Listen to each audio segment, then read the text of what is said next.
2023년 1월에도 벌써 3주째 접어들고 있습니다. 시장은 아직까지도 집을 찾는 분들이 많지 않은 상황임에도 불구하고 여전히 새 집들은 꾸준히 나오고 있는 상황입니다. 지금도 한참 공사 진행 중에 있고요. 새 집은 누구에게나 늘 매력적이고 누구나 한 번쯤은 살고 싶어 하죠. 그래서 준비했습니다. 새 집에 대한 전반적인 내용을 알아보는 시간을 갖도록 하겠습니다. 안녕하십니까. 미국 부동산 김성진입니다. 불과 얼마 전까지 새 집을 구매하는 경우 청약 받는 것처럼 대기 순번도 있었고 바이어가 원하는 시간대에 쇼잉조차 잡는 것이 쉽지 않았던 시절이 있었습니다. 그래서 새 집을 사신 클라이언트 분들은 정말 기뻐하셨죠. 마치 청약 당첨된 것처럼 말이죠. 그만큼 새 집을 사는 게 쉽지 않았던 작년 상반기 시장이었습니다만 여름을 지나서 지금에 와서는 그 양상이 반대로 이어지고 있습니다. 몇몇 신규 분양단지는 자체적으로 융자회사와 협업해서 모기지를 진행하는 방법으로서 홍보하는 곳도 있습니다. 또한 다른 신축단지에서는 모델하우스 업그레이드 비용을 파격적으로 내고 하는 부분도 있고요. 그 외 여러 가지 혜택을 준다고 홍보하는 단지가 점차 늘어나고 있습니다. 결론적으로는 바이어의 경제적 부담을 줄여 신축 계약을 유지하기 위한 다양한 이벤트로 고객 확보에 모든 마케팅을 쏟아붓고 있는 상황입니다. 과거 문만 열면 팔리던 새집 단지가 점점 바이어의 발길이 줄어들게 되자 바이어를 잡기 위한 자구책을 만들기 시작한 거죠. 그럼 왜 이와 같은 현상이 벌어졌는지 여러 가지 요소를 한번 따져봐야 되는데요. 먼저 셀러 마켓에서 바이어 마켓으로의 전환입니다. 그러나 이게 하나씩 살펴보면 완전한 바이어 마켓이라고 말하기에도 약간 무리가 있다고 보는데요. 시장의 거래 현황을 보더라도 작년 이맘때와 지금은 많은 차이가 있습니다. 소비자의 구매 심리적 측면에서 본다면 2021년과 2022년 상반기까지는 집의 수요가 폭증하면서 집값의 상승 요인을 이끌어 오다가 2022년 하반기가 되면서 주택 구매 거래량은 감소하기 시작했는데 여러 이유 중에 가장 큰 정로는 모기지 금리의 상승과 맞물려 이미 오를 대로 오른 집값의 가격으로 바이어가 집을 구매하기가 망설여지는 시장으로 변화된 것이 주된 주장입니다. 바이어의 심리적인 요인과 집 가격의 데이터를 비교 대조해 보아도 바이어분들이 지금의 오른 집값과 모기지로 인한 구매 형태가 구입보다는 좀 더 지켜보다가 집값이 내려가는 것을 기다리는 쪽으로 약간은 관망적인 사태로 전환되면서 부동산을 찾는 구매자의 수도 감소된 것으로 판단되어집니다. 그래서 이미 집을 짓고 판매를 시작한 신규 분양장지 입장에서는 마케팅적인 부분을 상당히 강화할 수밖에 없는데 지금의 바이어의 핵심적인 고민 부분이었던 가격적인 측면에서 지원을 확대하는 경우로 방향을 잡았다고 보여집니다. 앞서 말씀드린 대로 바이어 마켓인 것은 맞지만 완벽한 바이어 마켓이라고 보기가 힘들어지다고 보여지는 또 다른 이유는 다수의 셀러 컨디션에서 그 답을 찾을 수 있습니다. 집을 사는 사람이 줄어들고 파는 사람이 늘어나면 당연히 집값은 내려가고 셀러들은 더욱더 치열한 경쟁을 하게 되는 게 당연한데 지금의 셀러분들은 급하지가 않고 어떻게 보면 좀 느긋한 경향이 있습니다. 물론 급한 분도 있지만요. 마켓을 보더라도 일부 지역은 리스팅의 금액이 크게 내려가지 않은 것을 볼 수 있습니다. 전에 글로벌 금융위기 편에서 설명드린 것처럼 리먼 사태 이후에 오늘날까지 집을 구매하신 대다수의 바이어가 건전한 컨디션으로 집을 구매하신 분들입니다. 리먼 사태 이후에 은행의 모기지 기준을 강화했기 때문이죠.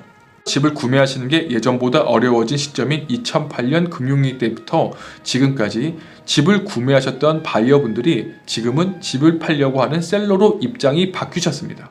굳이 숏세일로 매각하기보다는 제너럴로 팔아도 크게 문제가 안 되기 때문입니다. 급하지가 않으니까요. 체력 있는 셀러분들이 자신의 집을 시장에 내놓는 이유는 여러 가지가 있겠지만 그래도 헐값에 매각하는 것을 원치 않으십니다. 따라서 무리수를 두지 않으려고 하기 때문에 바이어와의 가격 협상에서 바이어의 소위 네고시에이션 관계에서 밀리지 않는 상황이 연출되게 되는 거죠. 이러한 현상들은 완벽한 바이어 마켓에서의 전환을 되는 것을 어느 정도 막고 있다고 설명될 수 있습니다. 정리하면 강한 바잉 파워를 느끼지 못하게 하는 요인으로 셀러분들도 매매가 급하지가 않다는 겁니다. 그러나 리스팅을 갖고 있는 에이전트 입장에서 본다면 원활한 판매가 이루어지지 않기 때문에 불편한 이유가 여기서 나오는 거죠. 여기에 대한 해결 방법은 다음 편 셀러 편에서 준비해 보도록 하겠습니다. 물론 얼바인을 비롯한 몇몇 지역의 특정적인 셀러분들의 상태를 말씀드린 거고 오렌지 카운티 내 모든 지역에 해당되는 점은 아니라는 점을 미리 말씀드리겠습니다. 자, 다시 집으로 넘어와서 보통 새 집을 구매하시는 고객분들은 새 집에 가지는 장점이 있으니까 새 집을 찾게 되는 거겠죠. 일반적으로는 깔끔한 집을 선호하시는 분들이 새 집을 많이 찾게 됩니다. 남이 쓰지 않은 새 것을 좋아하시는 분들이나 또한 지금껏 단 한 번도 새 집에 살아보지 못한 분들이 새 집을 구매하시는 비율이 상대적으로 높은 편입니다.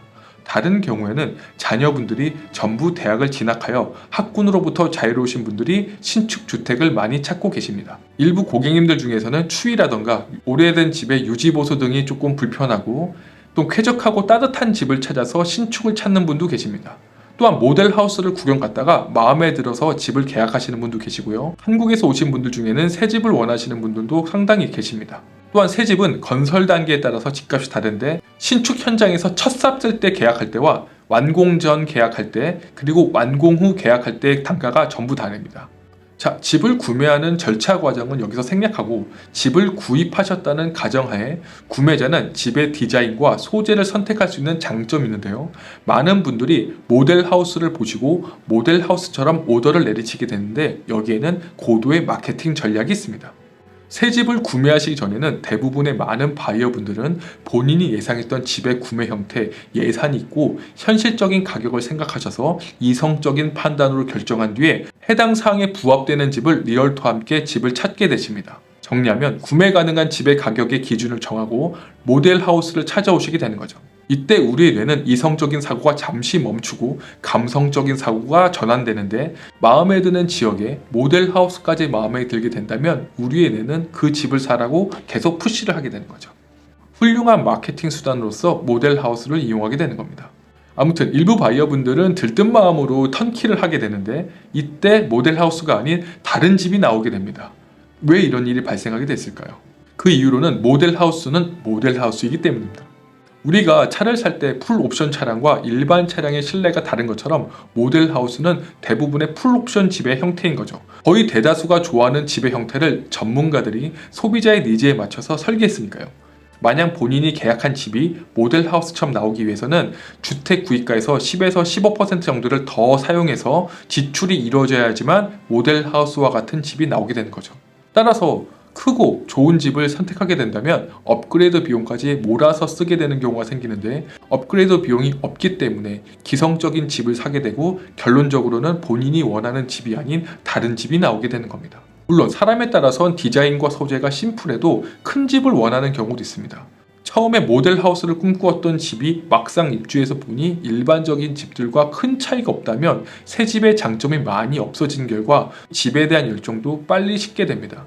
반면 예산에 맞게 집을 구매해서 원하는 인테리어를 해서 모델하우스 같은 집을 뽑게 된다면 그 집에 대한 만족도는 올라가게 되는 거죠. 소재를 고를 때도 주의를 하셔야 됩니다.